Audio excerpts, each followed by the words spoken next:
ఇంకో పెద్ద జోకిగా బీమా చెక్కులు.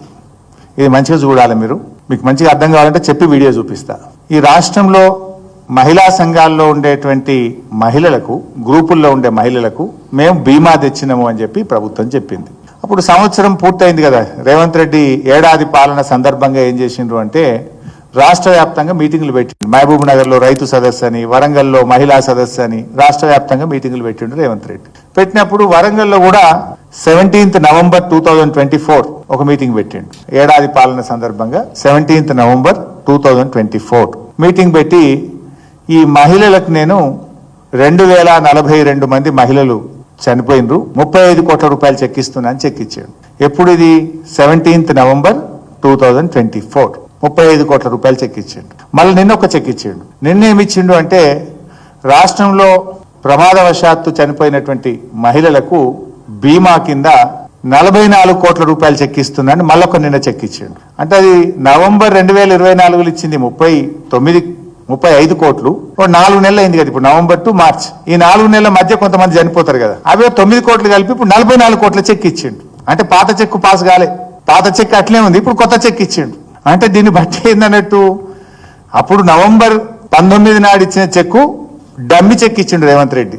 జనరల్ గా డయాస్ మీద నిజంగానే డమ్మి చెక్ ఇస్తాము, అఫిషియల్ చెక్ ఏమో బ్యాంకులో పైసలు పడతాయి, కానీ అది డూప్లికేట్ చెక్ అని తేలిపోయింది. మళ్ళీ ఇప్పుడు ఒక చెక్ ఇచ్చిండు 44 కోట్ల రూపాయలకి, ఇప్పుడు మళ్ళీ ఒక చెక్ ఇచ్చిండు. నాకు డౌట్ వస్తుంది, ఇప్పుడన్నా ఈ చెక్ పాస్ అవుతుందా, లేకపోతే మళ్ళీ June 2 రాష్ట్ర ఏర్పాటు సందర్భంగా మళ్ళీ కలిపి మళ్ళీ ఒక చెక్ గిట్టిస్తాడా డౌట్ వస్తుంది నాకు. CMD K Varun Reddy, TG SPDCL CMD Musharraf Farooq గారు, అలాగే సిఇఓ సార్ శ్రీమతి దివ్యా దేవరాజన్ ఐఏఎస్ గారు, గౌతమి జిల్లా మహిళా సమాఖ్య ఖమ్మం, సమ్మక్క సారక్క జిల్లా సమాఖ్య భూపాలపల్లి, జిల్లా మహిళా సమాఖ్య నారాయణపేట, సుభాషిణి మంజుల చంద్రకళ 35 కోట్ల 23 లక్షల 28 యూనిట్లు బీమా చెక్ తీసుకుంటారు. ఆనరబుల్ ఎండి ట్రాన్స్కోన్ CEO sir TGNPDCL CM Warangal ఇచ్చిన చెక్కే మళ్ళీ ఇచ్చింది ఇప్పుడు హైదరాబాద్.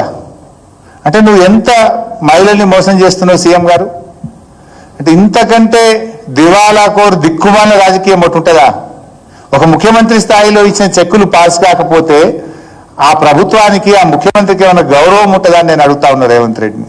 అంటే ఎవరికి ఏం తెలియదు, నేను ఏం చెప్తే అదే వేదం అనుకుంటుండే ఆయన. సమాజం ఉంటుంది కదా, నేను గమనిస్తుంది కదా, నిన్ను కూడా ప్రశ్నించే వాళ్ళు ఉంటారు కదా. ప్రతిపక్షంగా మా బాధ్యత ఏంది? ప్రభుత్వం యొక్క తప్పిదాలను ఎత్తి చూపడం, నీ వైఫల్యాలను ఎత్తి చూపడం, ప్రజల పక్షాన గొంతుకై ప్రశ్నించడమే ప్రతిపక్షం బాధ్యత.